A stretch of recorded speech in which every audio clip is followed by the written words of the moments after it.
परभणीमध्ये मराठा बांधवांनी जयंत पाटलांना घेराव घातलाय। मराठा बांधवांकडून शिवस्वराज्य यात्रेला लक्ष केलं जात असल्याचं पाहायला मिळतंय।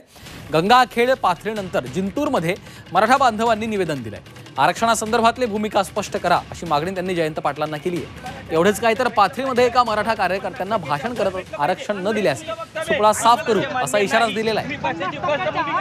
आम्हाला सांगा, मराठ्यांना 50% आतमध्ये आणि ते सुद्धा ओबीसी मध्येच आरक्षण पाहिजे। ही पार्लमेंटच्या भाषणामध्ये आपण म्हणलात की मराठ्यांना आरक्षण भेटलं पाहिजे, परंतु 50%च्या वर भेटलं पाहिजे। हे तुमचं वक्तव्य आम्हाला ते मान्य नाही। आरक्षणासंदर्भातली भूमिका स्पष्ट करा असा थेट सवाल खासदार अमोल कोल्हे यांना मराठा आंदोलकांनी केलेला आहे। पार्लमेंटच्या भाषणामध्ये आपण म्हणलात की मराठ्यांना आरक्षण भेटलं पाहिजे, परंतु 50%च्या वर भेटलं पाहिजे। हे तुमचं वक्तव्य आम्हाला ते मान्य नाही।